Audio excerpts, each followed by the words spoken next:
Thank you, LaWana, for putting together an exciting group of speakers. And here you go. I want to commend you on your efforts. And, I agree we don't need a city council person who thinks Band-Aids will put a Band-Aid on racial justice issues. We need real solutions. So I understand why we think why that's a change that needs to take place at whatever rate of pace it does.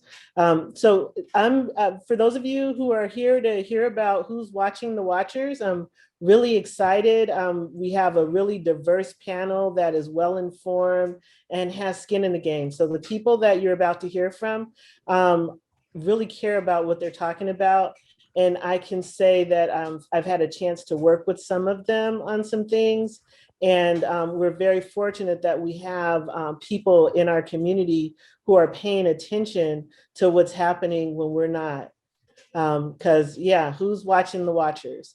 I would like to first start by having my panelists introduce themselves. And so in the real quick, I see the chat moving. So I'd like to have my panelists introduce themselves and maybe give just a brief introduction of where they approach this issue from.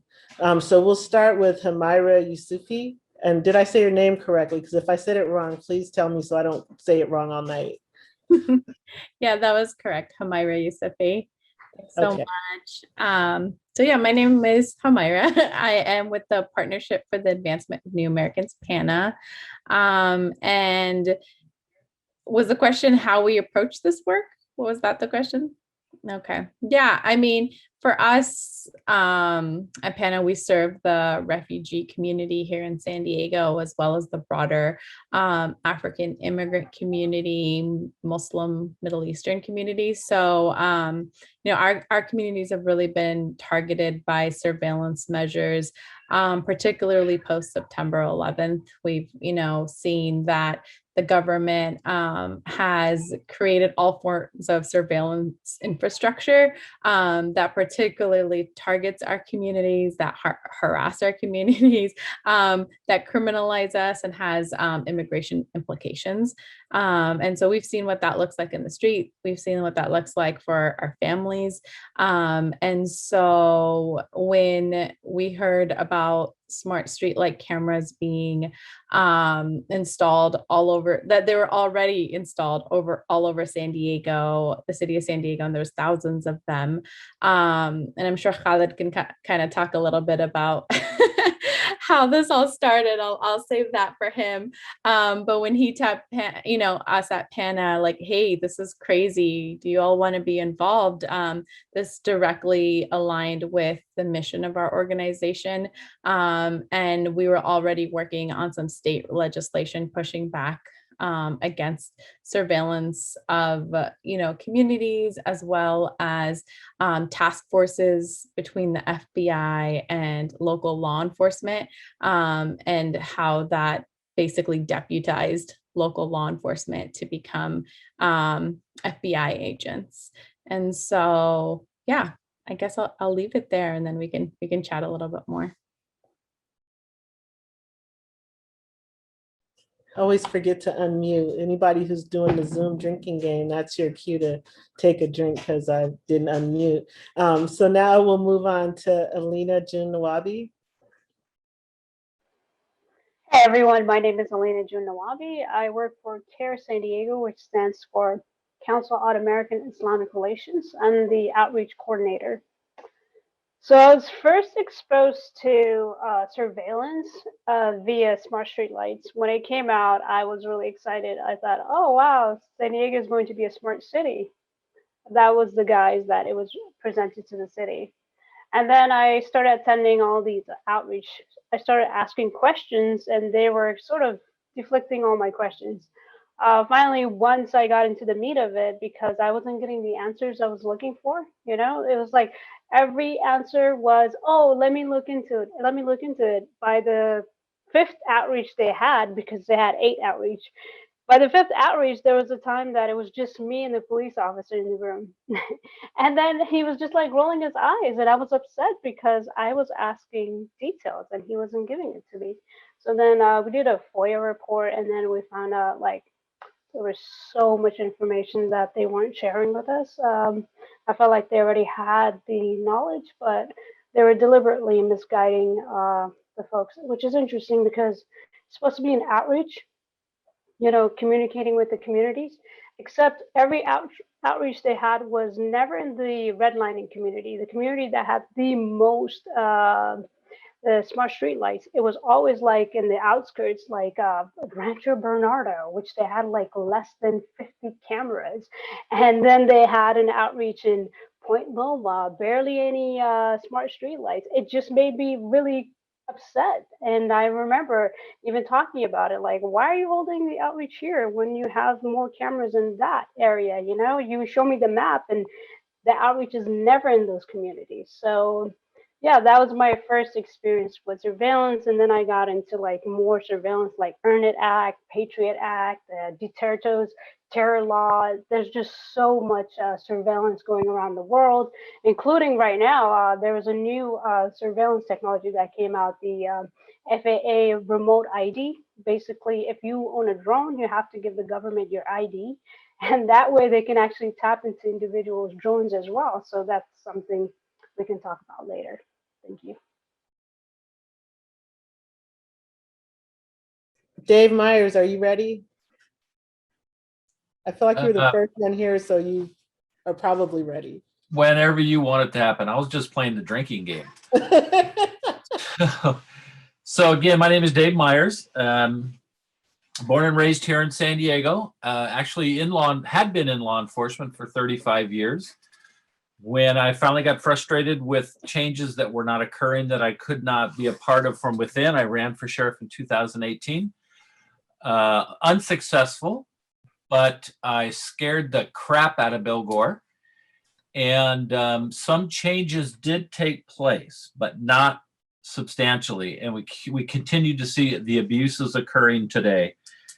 Currently, I'm a founding board member for Community Advocates for Just and Moral Governance, MOGO.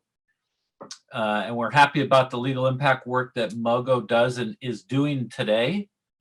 And I also sit on a board a nonprofit where we're trying to bring a memorial for Gold Star families here in San Diego.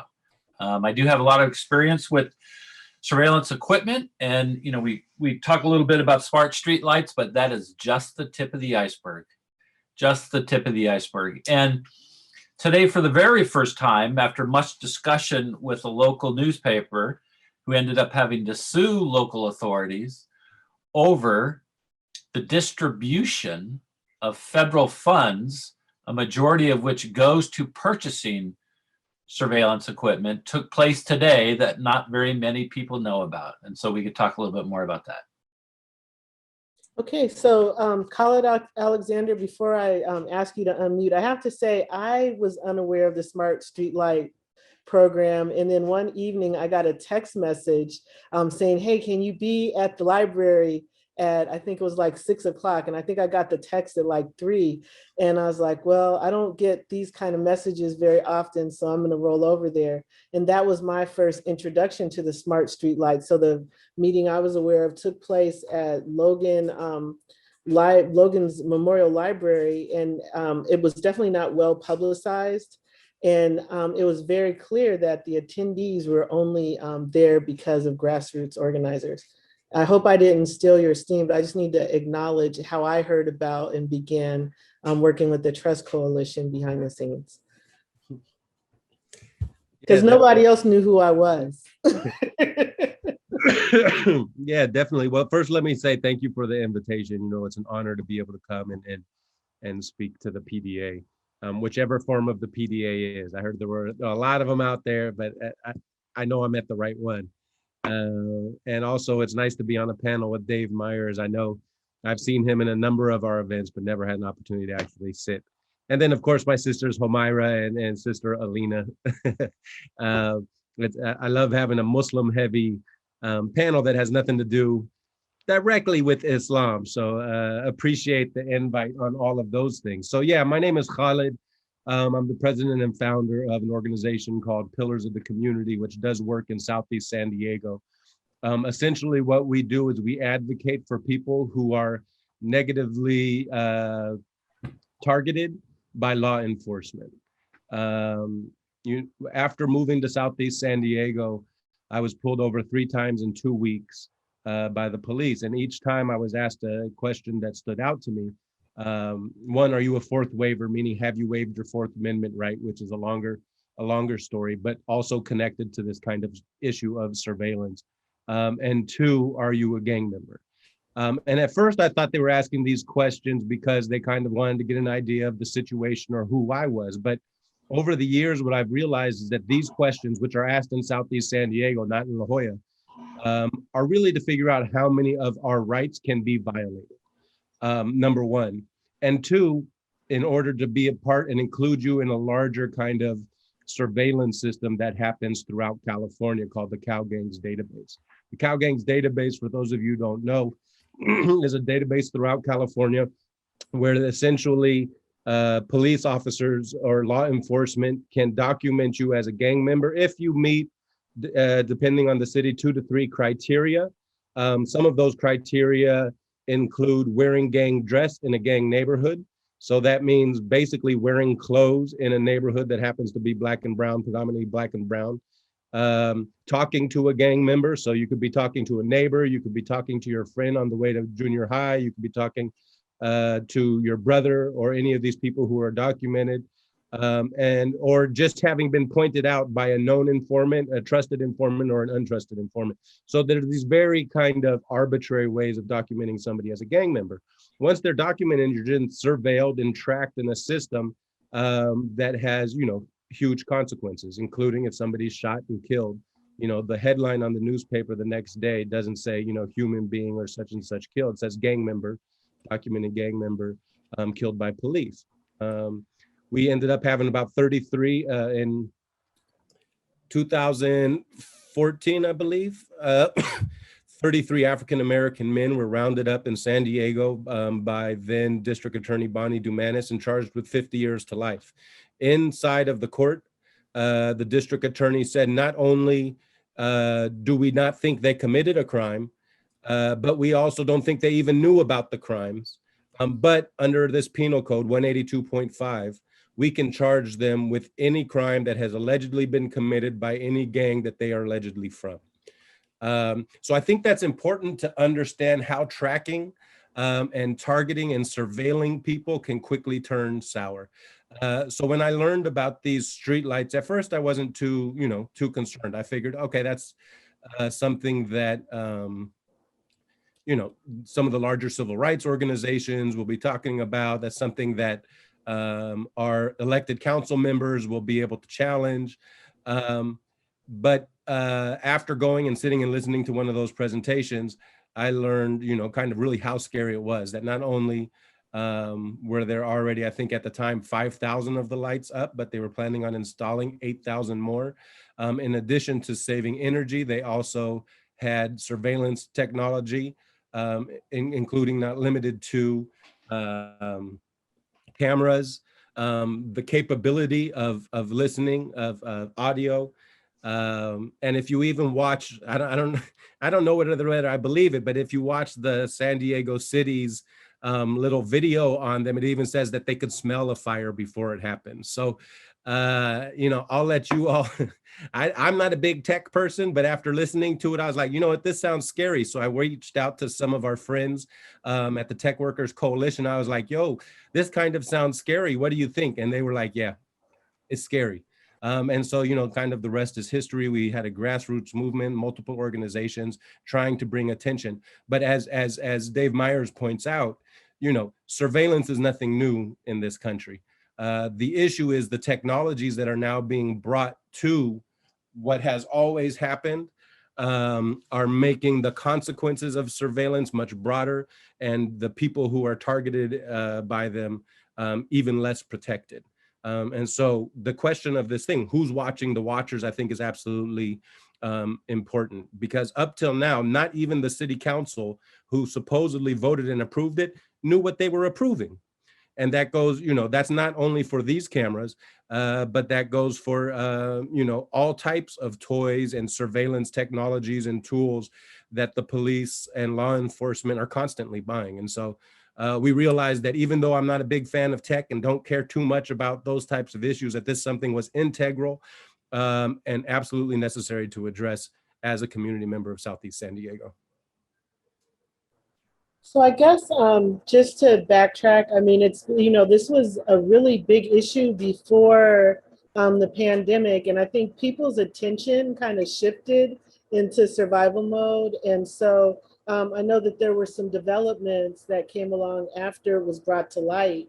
I know I would like to hear a little bit more of like, what was the response once people became aware in terms of community organizing and fighting back or pushing back against their surveillance issues? Well, I'll start off a little bit and then hand it over to Homaira for the details. As you know, it started off with me just being like, oh shit, this is kind of scary. Let me text LaWana to see if she could show up to the library at 6. And then we had a number of people that in the same way who kind of came together. And the coalition was very intentional from the beginning not to be posting any flags or have any organization trying to take credit for this movement, right? It was a grassroots movement from many people who were a part of organizations, but who intentionally distanced themselves from getting into that kind of nonprofit, arm wrestling and trying to take credit for everything. And I think that's a huge reason why it was important. We ended up doing a press conference. After that press conference, which was one of the most diverse press conferences I've seen in San Diego, for reasons that I'm still not clear about, the city attorney, what's her name? I'm forgetting her name. Mara Elliott, the city attorney, ends up holding her own press conference where essentially she came to the defense, and the mayor's office also attacked the coalition, saying that it was a few disgruntled community members who were trying to twist the truth for their own benefit. I'm not sure what that benefit was. So from there, the movement continued to grow. We finally were able to, honestly, it wasn't easy to find a champion in the city council to address it. Most of the people were like, oh, well, this isn't really, I don't have COVID, by the way. I just have a chronic cough issue, I promise. I got my second vaccine last week. Yay. And my phone reception, you wouldn't believe how good my phone reception is coming in now. Who would have thought the microchip would have helped me out with my internet and everything else? I digress. I'm sorry. I digress, people. But finally we were able to get, everybody was kind of kicking the can down the road towards council member Monica Montgomery's office. And she, willingly picked that can up and said, you know what, I'm going to go ahead and champion this issue. And that has led to, we're all handed off to Homaira to talk about kind of how far we've gone since then. Yeah, thanks, Khaled. I mean, I think you're absolutely right. This was a really diverse coalition. I think the response was definitely from folks, outrage, frustration, and we need to do something about this. So when we decided to do a press conference to really bring attention to this, within, I think, a matter of 2 weeks or less, we were able to get 30 plus organizations to sign on to this coalition. And then from there, what came out of it, like Khaled said, we were meeting with the mayor's office, actually discussing like, hey, let's learn more. I know there's this question about like who owned the data, and us trying to get some information, realizing that there was no policies put in place. So was there information sharing happening with CBP, ICE, FBI, other private entities, right? All of these things. And we really couldn't get any answers from them, right? And we realized that not only was this an issue for smart streetlights, but so much other surveillance technology. I mean, Dave Meyer said it absolutely correctly. Like, this is just one part of it, right? This is one piece of that puzzle. Like, just like a few months ago, we were talking about shot spotters and license plate readers. And I know that's become a huge issue right now in Chula Vista, and how so many of the times as community members, we don't even know what kind of surveillance technologies are being deployed in our communities, right? We don't know until, you know, some news reporter talks about it, right? Or something blows up. And with smart streetlights, this was deployed and law enforcement had access to it for, you know, over a year or 2 years. I think it was over a year before we even, you know, got word of it. So we decided to work as a coalition to create an ordinance that was really broad. So we looked at other best, what do I call it, like best practices and models throughout the country. So we really liked Oakland's model. We talked to folks in Seattle, we talked to folks in New York, we talked all over, and really decided can we piece together an ideal policy that doesn't only look at smart streetlight cameras, but looks at the whole thing, right? So that looks at what is the processes and transparency that needs to be put into place. So some of the things that the ordinance that we did eventually bring forth to City Council does is that it creates an independent privacy advisory board, right? That looks at all of the existing technology as well as new potential technology that the city is considering, and allows, hopefully, if we have a strong privacy advisory board of, like, you know, advocates, allows us an opportunity to not only understand and ask questions of city departments, but also to get reporting on what is the purpose of these technologies, what's going to be the actual cost, all of those things.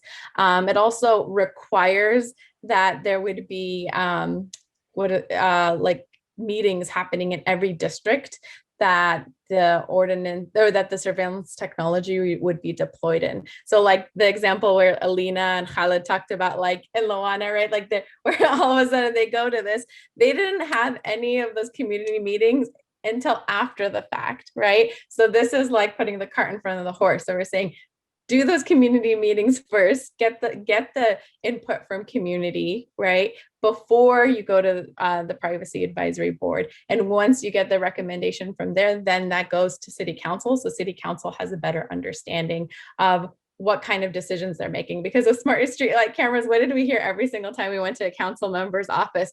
Well, we didn't know anything about this, right? Surveillance technology is so complicated, right? And so you're saying that's not an excuse. You still need to go through these processes. That still affects our communities, and there needs to be a process put in place that's transparent.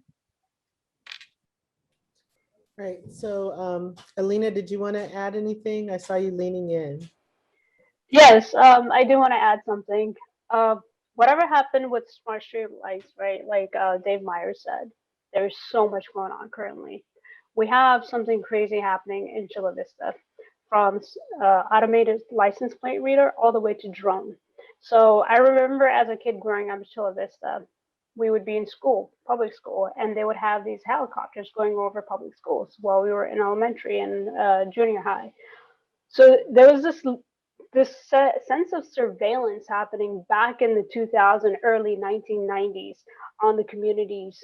And the students growing up, we felt like we were being surveilled. We felt like we were criminals growing up because the police just going about while the school is taking place. It distracted us from our studies. It distracted us from developing as individuals. Just kind of made us feel like, you know, our future is kind of like paved the way they treated us. And now we're living in a time where they went from helicopters going over schools to drones going over schools. As I mentioned before, there is this rollout of FAA remote ID. So even if the government is not going over schools with their drones because, you know, communities are going to come out, they're going to, you know, make noise and having press conference, it's going to impact their decisions and their budget on drones. What's happening is that they're taking the back road. They're asking people, no, actually, I take that back. They're telling people, if you don't have your drones registered with the government, they can take away your drone. So what does it mean when you have to register your drones with the government? That means you give them access to your cameras. Every drone comes with cameras. That's why they have the drones in the first place. So now there's this other level of surveillance, but who is watching those drones, those individual drones? And I would like to know, is it going to be NASA? Is it going to be the local police department? Is it going to be ICE? Is it going to be, I have no idea what agency is watching this thing. So this is something we really need to look into. Other than the police budget, we need to look into the policies that's passing in national level. Again, I mentioned Duterte's terror law. This is the same thing as the Patriot law that was passed by Joe Biden in 2000.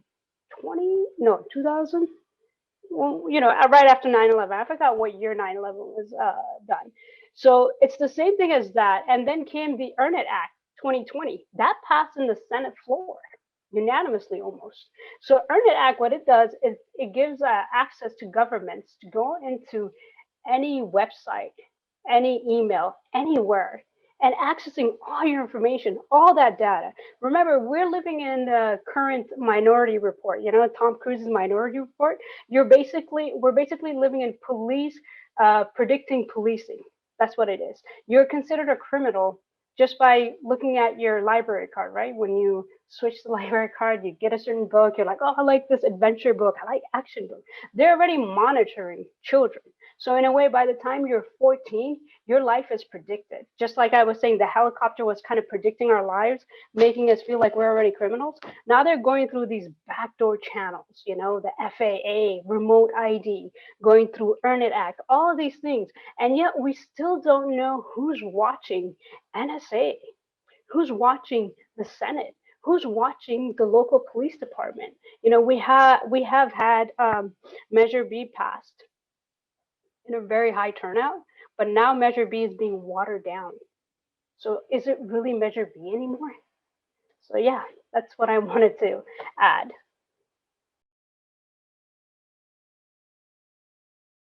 Dave, you're beginning to look like you might have something to say. I'm like watching body language instead of following a script. I like that better. Oh, you don't have enough time for what I got to say. Uh-oh, watch out now. Yeah. Go ahead. There's a lot of conversation about City of San Diego, City of San Diego, City of San Diego. That is just a microcosm of the entire county of San Diego. I mean, for my Muslim brothers and friends, how many mosques are outside of San Diego?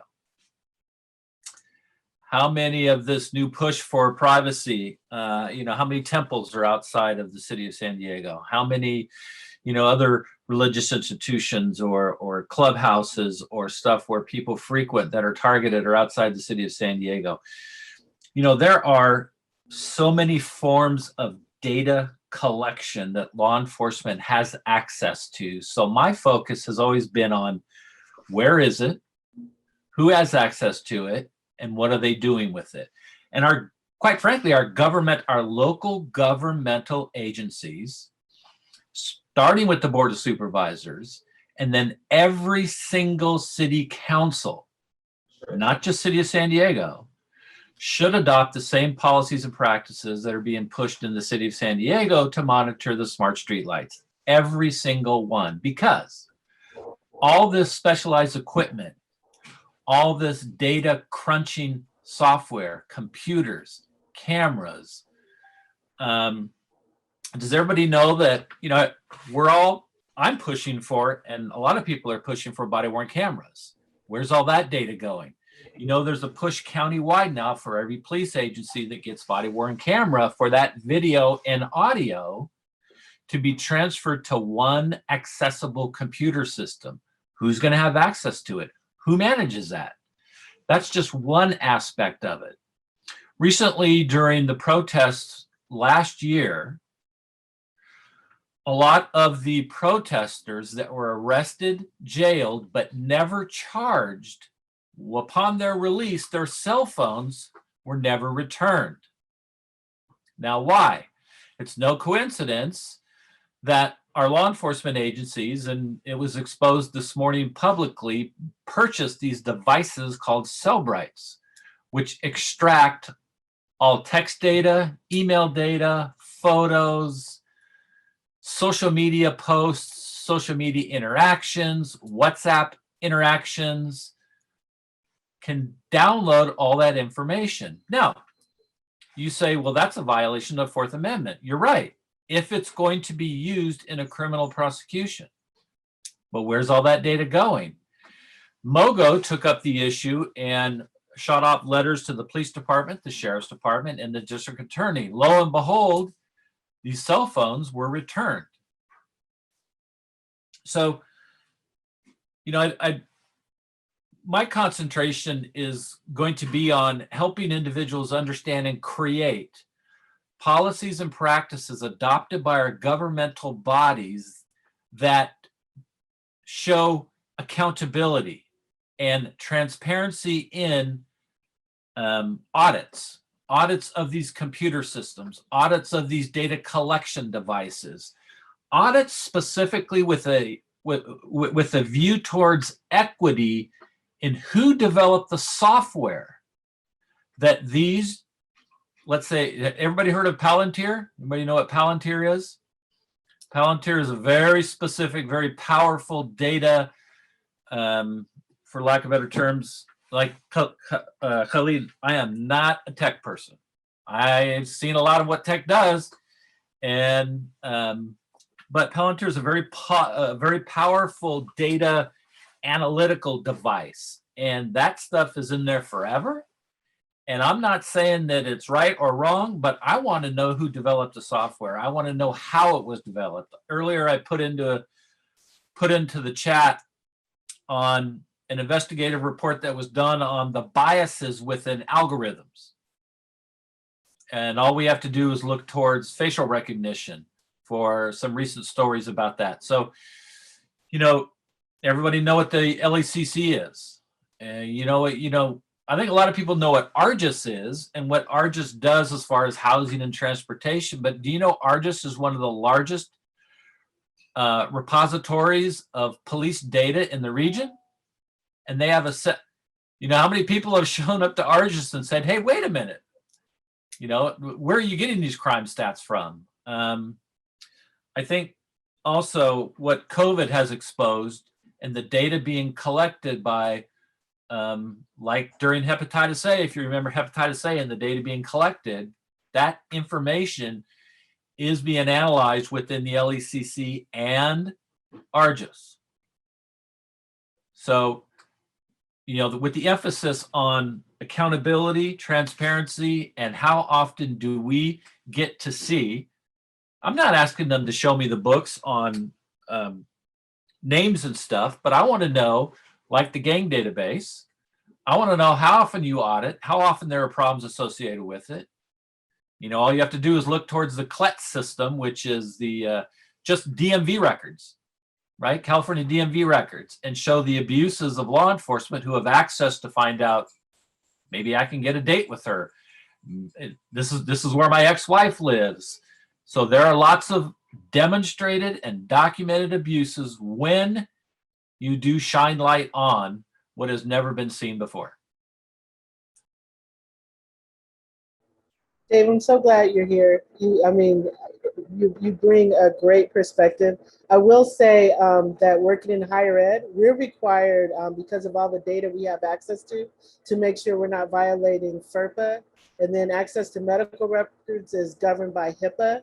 And it's very clear that it's a violation of your responsibilities if you access data that you don't have a business reason to access. So I agree with you. Christina, you had your hand up for a really long time, and I want you to know I saw it. Can you please unmute and ask your question? Hey, thanks so much, Dr. Richmond. So this was from, back before, but I wanted to ask, how is Measure B being watered down? I might be a little out of the loop on this. I'd like to know. So who'd like to speak to that one? I can't remember who said it was being watered down.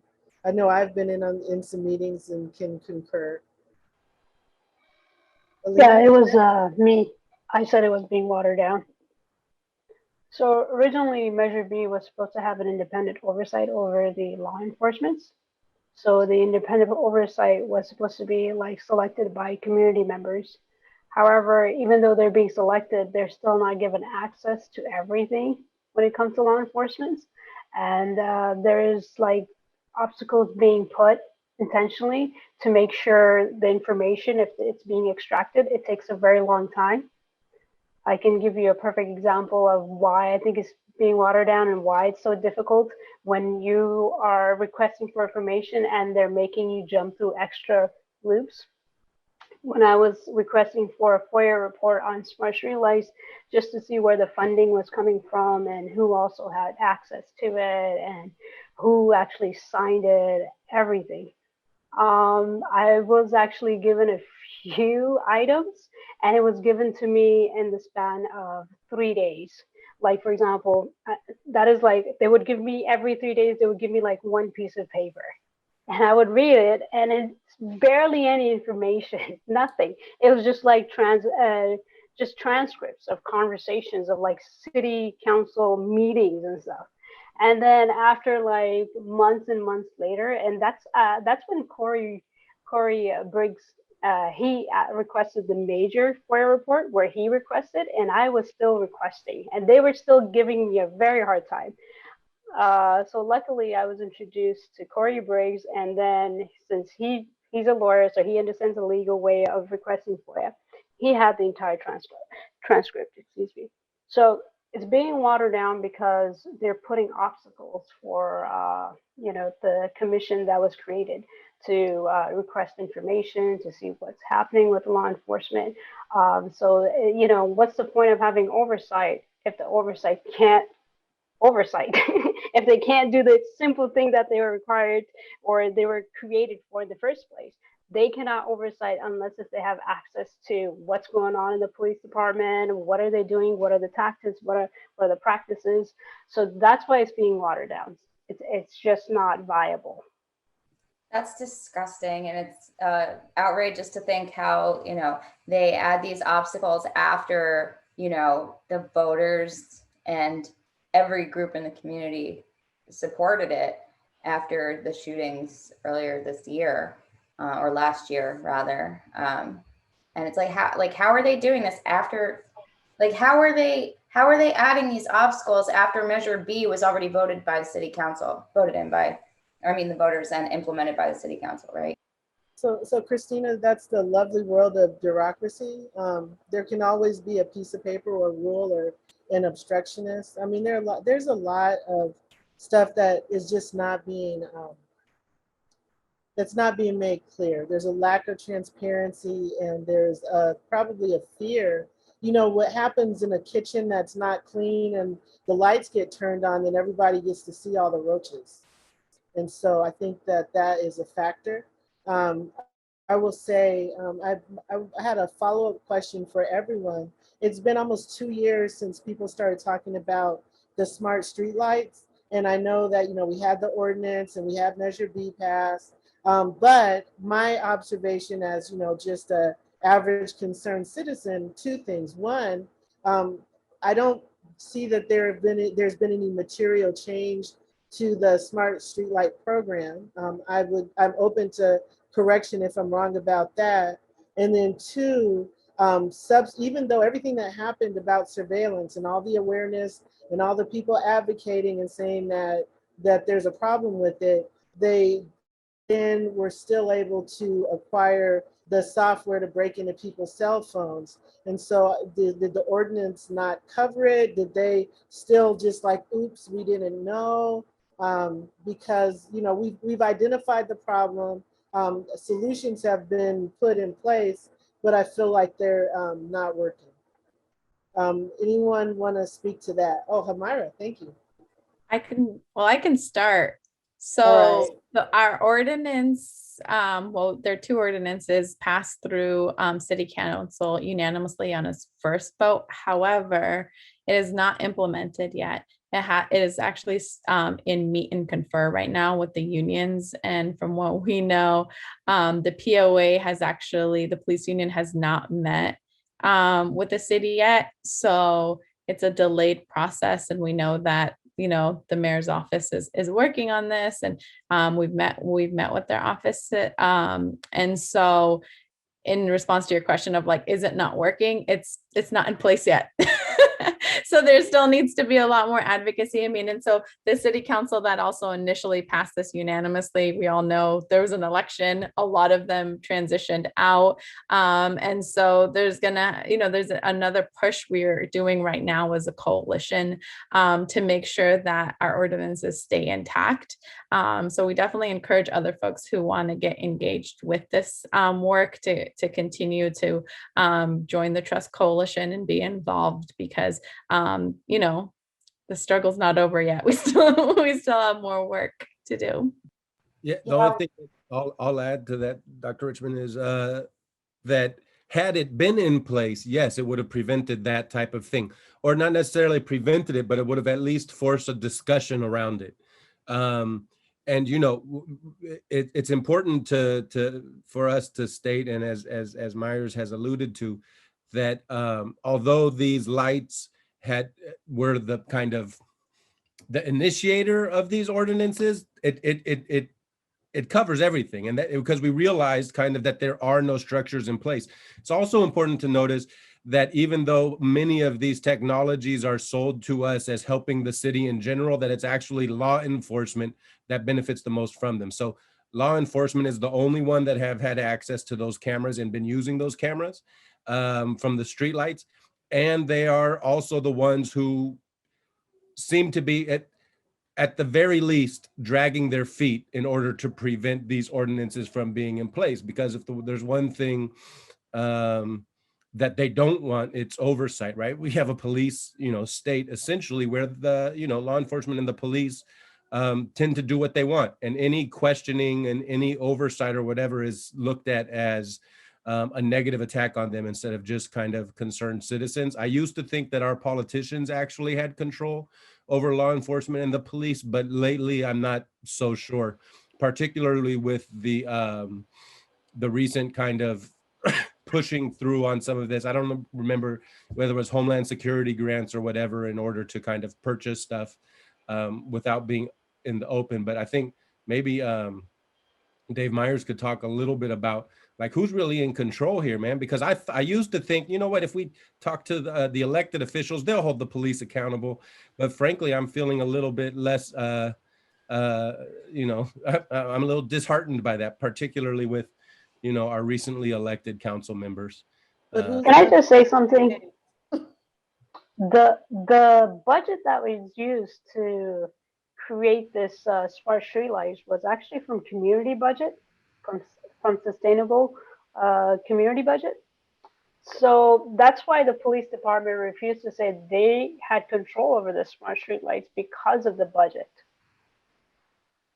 And to me, that's a bigger issue, because I've been sitting in Chula Vista's police department meetings, and they're really bragging about that drone.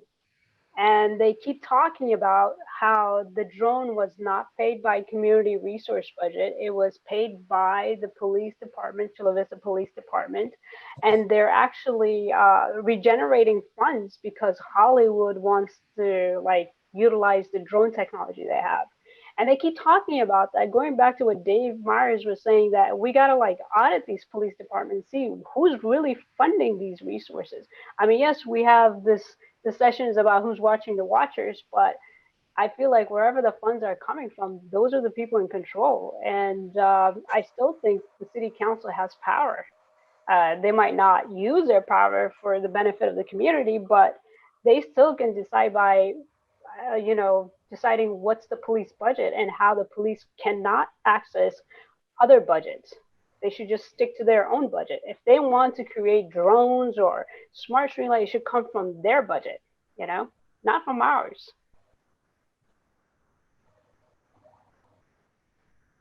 Okay, first of all, I want to thank Humaira, if I caught her before she got off the chat. Yes, thank you so very much for being with us and sharing your breadth and depth of knowledge. Thank you. I appreciate it. I appreciate the time. Sorry, I got to put the kiddos to bed. So have a good night, everyone. You too. Sorry to interrupt the conversation. No, it's all good. Thank you so much. So the other thing, and I didn't touch on this, and you guys have to correct me if I'm saying things out of order or if I'm wrong for this, but it's my understanding that part of the reason that we are where we are at the smart streetlights is that the way the contract that was signed and approved by our city attorney is worded, we're kind of locked in. And our city attorney owns stock in the company that the contract is with as well, right? Yeah, well, so I wish that you had asked that while Homaira was on there. Sorry. The short answer is no, we're not locked. I mean, yes, that we are locked into it, but there's legal frameworks for challenging that. Corey Briggs, who was mentioned earlier, has brought up a number of ways to be able to do that. But yeah, I think she that she did own stock in SDG&E, which at the time Was General Electric. General Electric, which at the time were the ones who put in the lights, but then it's been sold to other private corporations, maybe 2 or 3 times since then. Oh, so she made a profit then. You'd have to ask her. Okay. Okay, I'm just trying to understand. And I see that someone put in the chat that Raul and Marnie are both former deputy city attorneys as well. That may have had something. You know, I mean, that's a really good point. And we had conversations with Raul and Marnie when they were running, and asked them. And at that time, they sounded like they were supportive of the ordinances. I'm not sure if their stances have changed at all. Initially, they were supportive. But because it's stuck in meet and confer, we haven't even really had an opportunity to have discussions addressing any of the concerns. We do know that the Police Officers Association or somebody involved in the police have a set of talking points pushing back against the ordinances that are actually just misleading and incorrect. Because if anything, the ordinances are they're very center, right? Like if I was writing the ordinance, it would say we should ban police, period. But I made sure, because I recognize that this is not only a police issue, this is an issue of technology running rampant in our city, and that unless we have some types of checks and balances, so it's not an anti-police ordinance at all, even though that's where a lot of our conversation has. It's just we're increasingly impacted by technology in all of our lives, in our private lives, in our public lives. Every part of our life is impacted by technology, and unless we create oversight, we're going to be in trouble. The other thing that I think is important to understand about the streetlights, even though the audio capabilities and the video capabilities are what get all the attention, that they're actually bigger than that. They're metadata tracking systems. So in the same way that when you visit a website or Facebook or whatever, and all of a sudden an advertisement pops up and you're like, how'd they read my mind? They do that through mining metadata. And these streetlights are essentially taking what was once relegated to the internet and Facebook likes and website clicks, and actually implementing that into our daily lives as we walk around California. So, and using it to pitch this idea of a smart city to businesses. So how many bikes ride by, how many people cross, how many cats, how many, like all of that type of information. It's actually really scary stuff. So I put a link in the chat for everyone. There's an organization called the Algorithmic Justice League that is looking at basically how data and metadata is being used, and also realizing that, as we move forward, many of you know I'm into Afrofuturism, algorithms are more and more prominent in our daily lives. And yes, it is very Orwellian. And the Algorithmic Justice League is actually working with the federal government and other governmental agencies to create regulation that make algorithms less biased and to address inequities and disparities that are created by algorithms. And I think that there may be some useful connection of dots between those two. It was actually founded by a researcher, a Black woman at MIT, was doing some research and discovered that the facial recognition systems do not accurately detect or recognize darker skinned faces. And that has a lot of connotations when you think about surveillance technology, because if there's a bad read, then all of a sudden you have someone who's recognized for something that they were when they weren't even there, or there's just not enough data.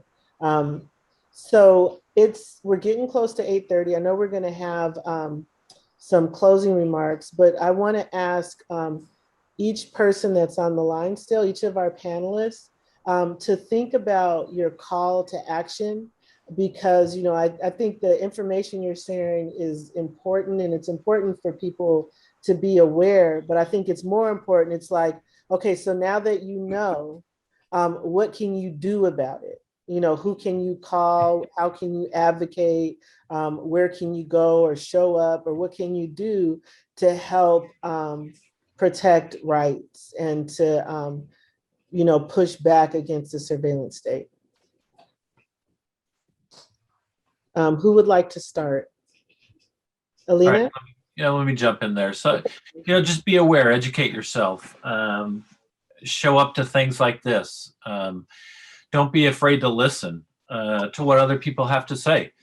And don't be afraid to question and hold your elected officials accountable and ask. There's a lot of talk about the smart streetlights again, and the value is not necessarily in just the hardware that's up there. And Khalid hit the nail on the head. It's the data. That data is very valuable. That data is extremely valuable. It tells you gender. It tells you race of people that frequent certain locations.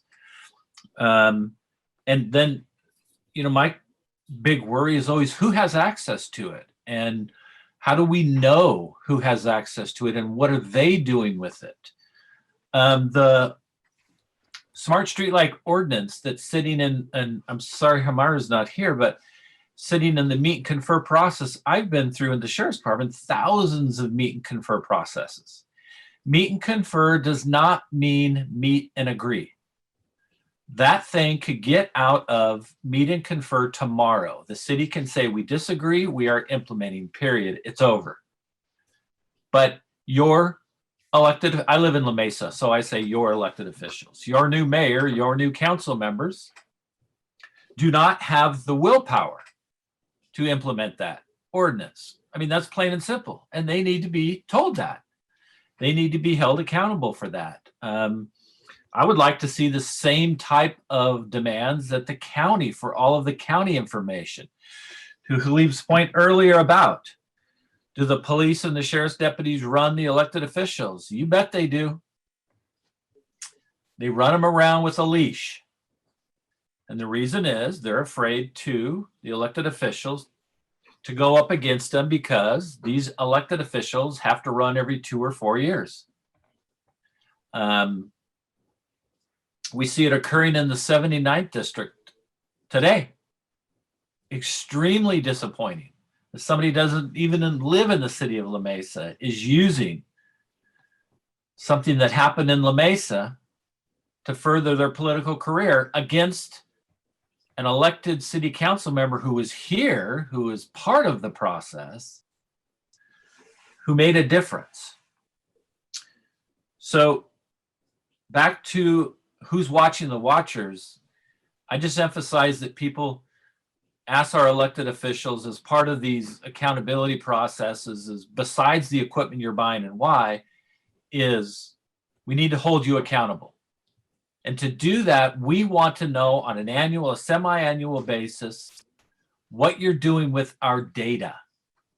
Who has access to our data, whether it's license plate readers, whether it's body-worn camera footage, whether it's smart street lights, and the other tons and tons of mega data that is being collected by, let's just take Argus and the LECC.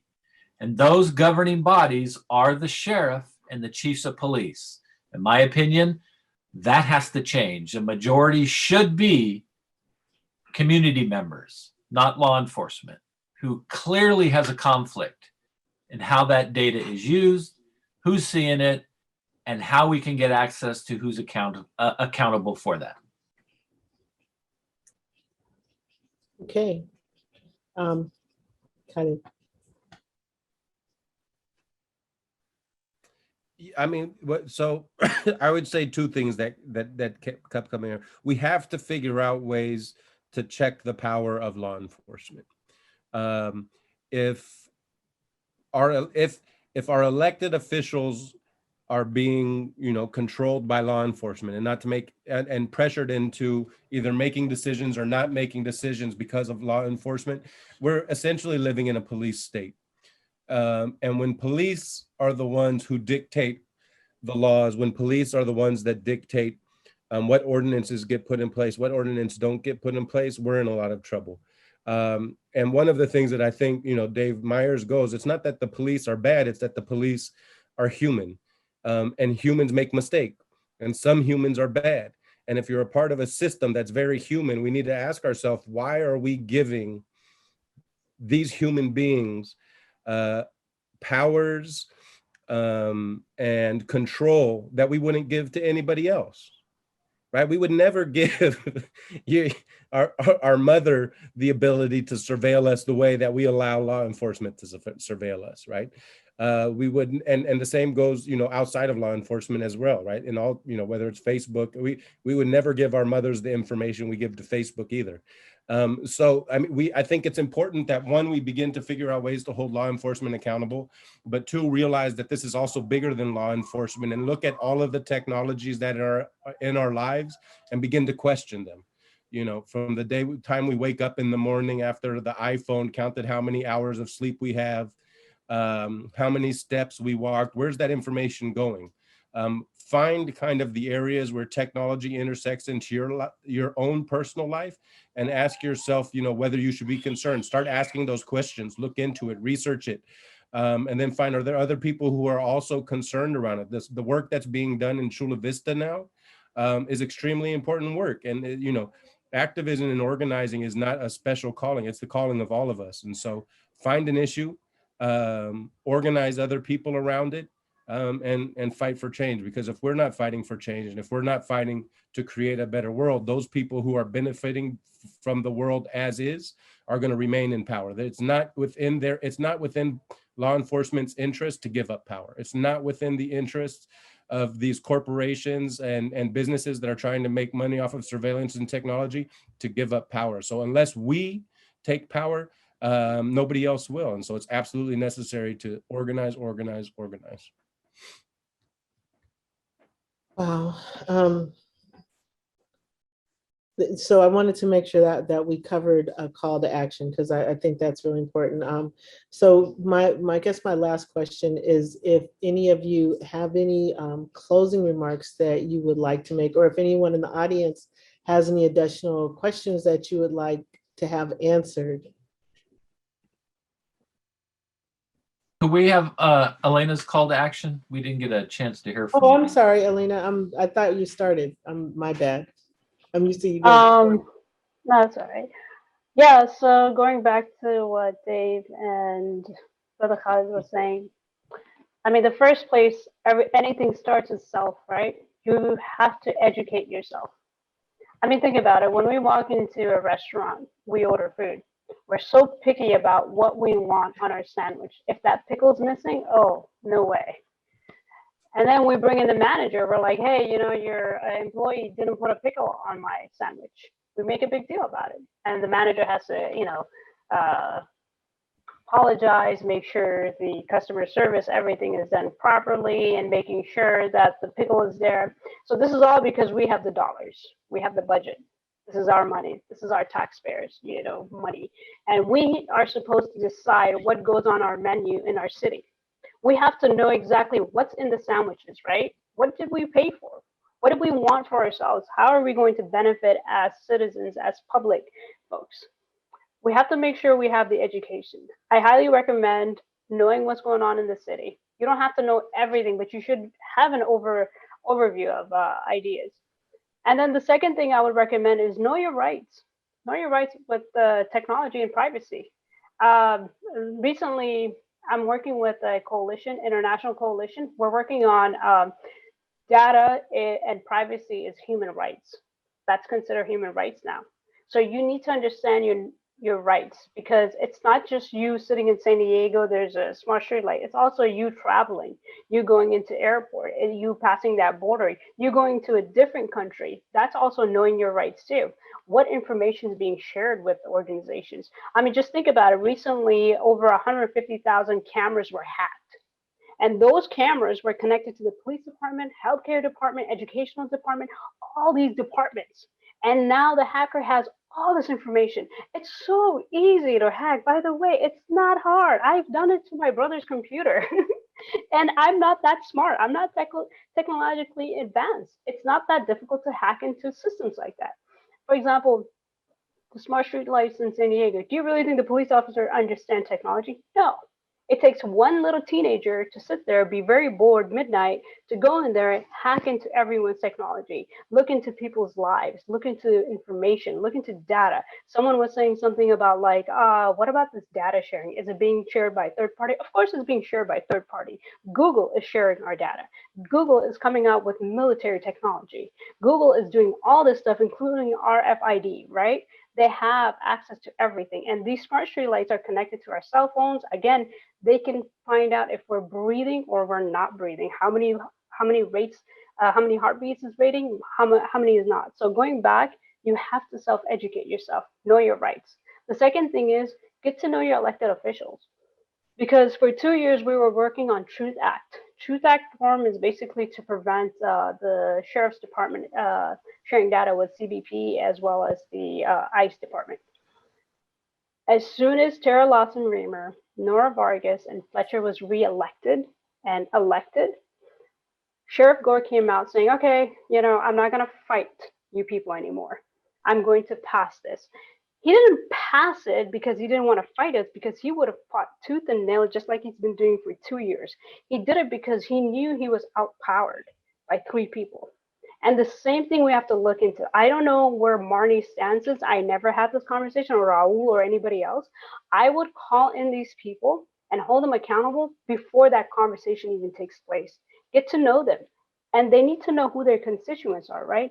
At the end of the day, they don't really have that power. We do as voters. So we need to remind ourselves we're still in a position of power. So call your elected officials, have that relationship before it even comes out. So yeah, that's my 2 advice. Self-education and getting to know your elected officials. Christina, I see your hand. I hope you didn't have to wait as long as before. Not as long as before. So I just had a few comments, brainstorming ways to hold our electeds accountable. What I'm thinking now is we should not only educate ourselves, but educate those around us in our organizing efforts and in the public eye about campaign finance. Like, how many of you know how to look up campaign contributions, on San Diego's city website? It's like, it's public information. It's not intuitive, and definitely not to your average concerned citizen, and definitely not to a member of the general public. So, my idea right now is, Raul took a boatload of money from law enforcement. And, we can say, hey, Raul, you took like X amount of dollars, it's in the tens of thousands, I'm sure. You took tens of thousands of dollars from like law enforcement, the police unions, etc. And, this is how you're behaving on this issue. Next time there is one of those, the agenda, one of these like provisions comes up on the city council agenda. Like, I used to love it when you could go to a city council meeting and hold up like a graph or something, like Katie Porter style. But, it's just like, hey, it's like, you're like, this is where your money is going and you're not doing shit about this. So guess what, everybody in the room, don't vote for him next time around if you don't want to be surveilled and have your data. And another comment that I had was like, yeah, what Aleena was saying about the 14-year-old kid hacking into hacking into this. Like, there are 11-year-olds who can like take down security systems. These kids are wizards, right? And there are a lot of people who spent a lot of time online in the pandemic. And and just think about like all of the credit card like data leaks. Like, it's constant. So it's like, if our cell phone data is on like a public, server, yeah, of course people can hack it and just wreak havoc on the inhabitants of our city, and it's like huge privacy violations. I mean, it's just wrong in every way. So one way to hold them accountable is to familiarize yourself with campaign finance, and then just like, because that's their threat, right? If they get called out enough for, where their money is coming from in the public eye, if there was another one of those 8-hour meetings, like Monica Montgomery's, right? If you have 600 people listening in or 800 people listening in, and they learn about that, like they're going to spread the word. So that's, obviously, unfortunately, when we're trying to hold them accountable in a conventional way and saying, and trying to make our voices heard, they're not doing shit. They're not going to do shit because they go back on their promises and they don't tell the truth. And all right, if that's not going to work, we have to change gears a little bit, and it's doable. But it's really important. I think it would be good if I like held a training on that, like. And everybody could attend, like how to look up San Diego County's, campaign finances, because that's where you find the dirt. If somebody said, I don't know if it was Aleena or Dr. Richmond, something about like, whoever, it's like, oh, it just seems like whoever has the dollars has all the power. And like, yep, that's accurate. So we need to mess with these people. And as somebody said in Progressive Dems last night, we like, like what's happening in Georgia, I don't know if everyone's familiar, but like they passed this horrific, voter suppression laws, and the closest they got to taking that down was not by like, hey, being like Governor Kent, like don't sign this. He doesn't give a shit. He wants those voter suppression laws to go into place because he's a white supremacist and doesn't want Black people to vote, which is not nice. And but once they said, hey, Coca-Cola, hey, Delta, they're all like based in Atlanta or Georgia. They're just like, hey, like, you guys, like, how do you guys feel about this? Like, you don't want people to boycott you, right? And then that's when people started to get scared. So if we can figure out where their money is coming from and make a fuss about that, that might get them to crap their pants and actually do something. And, we can hold them accountable that way. That's all I got. So I have to say that Christina's trainings are epic. So if she does host one, don't miss it. I'll be sure to promote it if she tells me about it. And yeah, I was,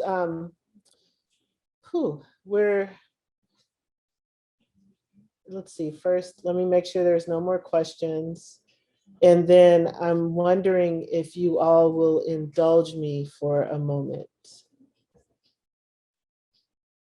Have all of the panelists had a chance to say their closing remarks? Was there any? Okay. So the indulgence that I ask for is that you will join me in supporting Sharday Bell-Fontenot. Some of you may not be aware, but she is the sole Black school board member for La Mesa Spring Valley. And she said some things at a school board meeting towards the end of February. And how people use sound bites. Nothing that was said before her comments was included. So now there's an effort to recall her because she called out her fellow board members on making decisions that didn't account for the impact of their decisions on marginalized and disadvantaged communities. So I'm going to include some links and some actions. One thing I would ask people to do is listen to the actual recording to have the facts and know what really happened.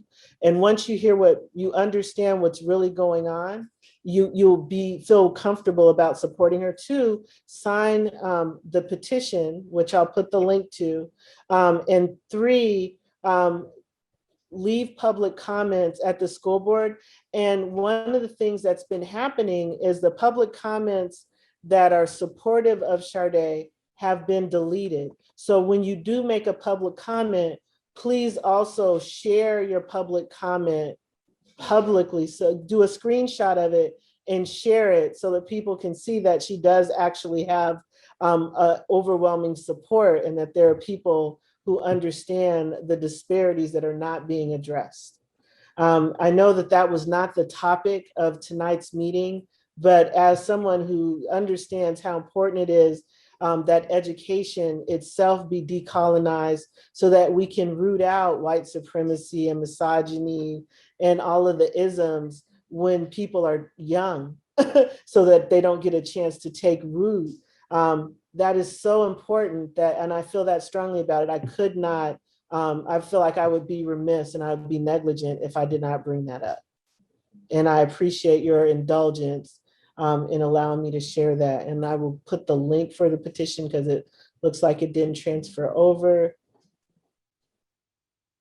Or better yet, I hate Zoom sometimes. So here's the link to the petition. It's ugly. How about we send an email to people after this is over with everything pretty so that it's really easy for you to take action. And so that's all I've got to say. I'm going to turn the meeting back over to David. That link didn't work. I think maybe there was a space or something in between it. Like, see how the end is like white? Let me see here.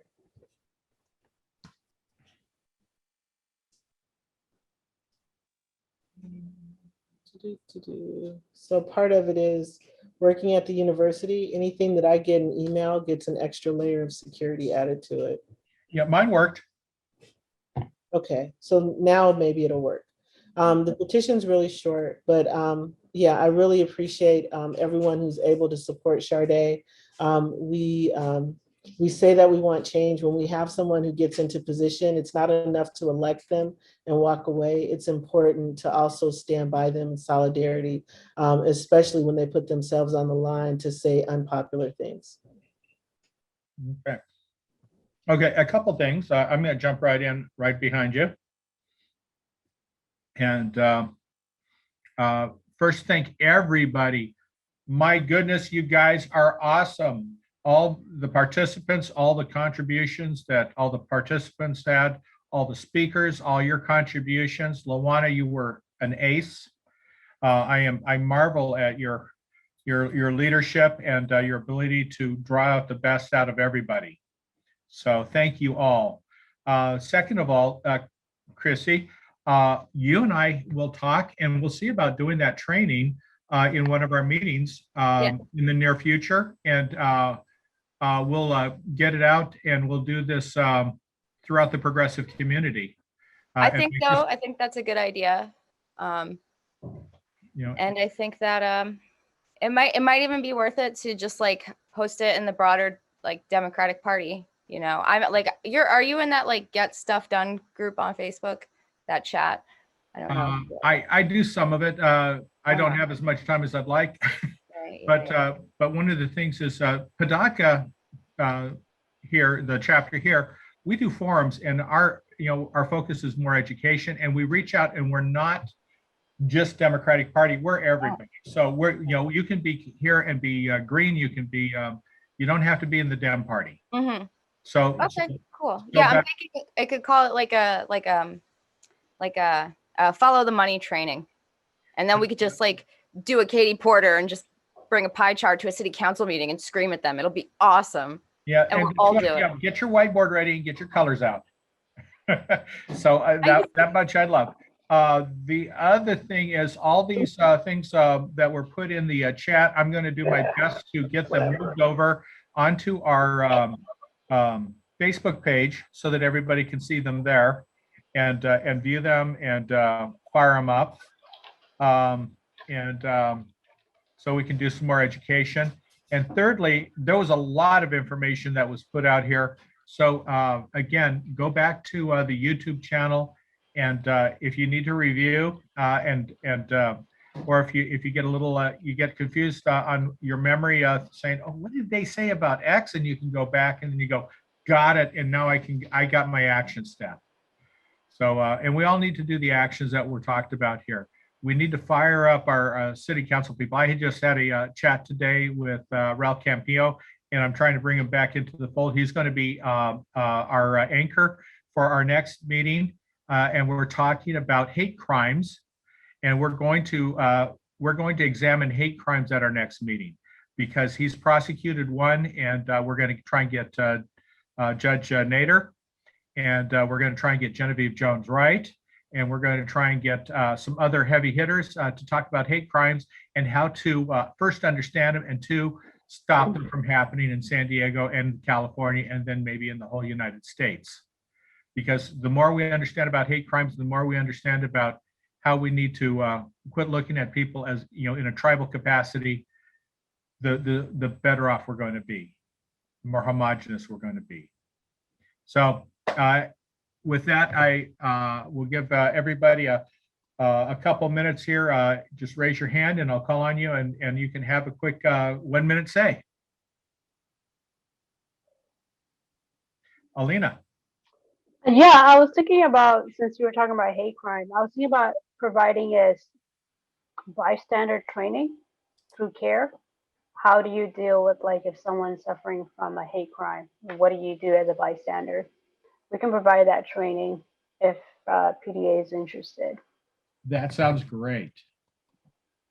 Okay. Okay, anybody else want to raise their hand and say anything about anything they talked about tonight? This is a safe spot. This is your chance to talk about everything, and everything here is safe because we are a caring community.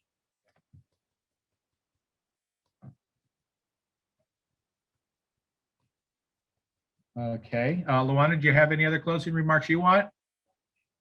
Well, I just want to say thank you. Thank you, Dave, for supporting the idea to do this session, and Mike as well, and for all the work that the two of you did behind the scenes to get everything set up and make sure that we had the space in order to convene. And I appreciate the audience, and I know some of this was, this was some dense information. We weren't talking about something that was necessarily sexy, but I think it was very important. And I'm grateful for everyone who hung in there and listened and heard the actions. And my hope is that we remember that we're all in this together.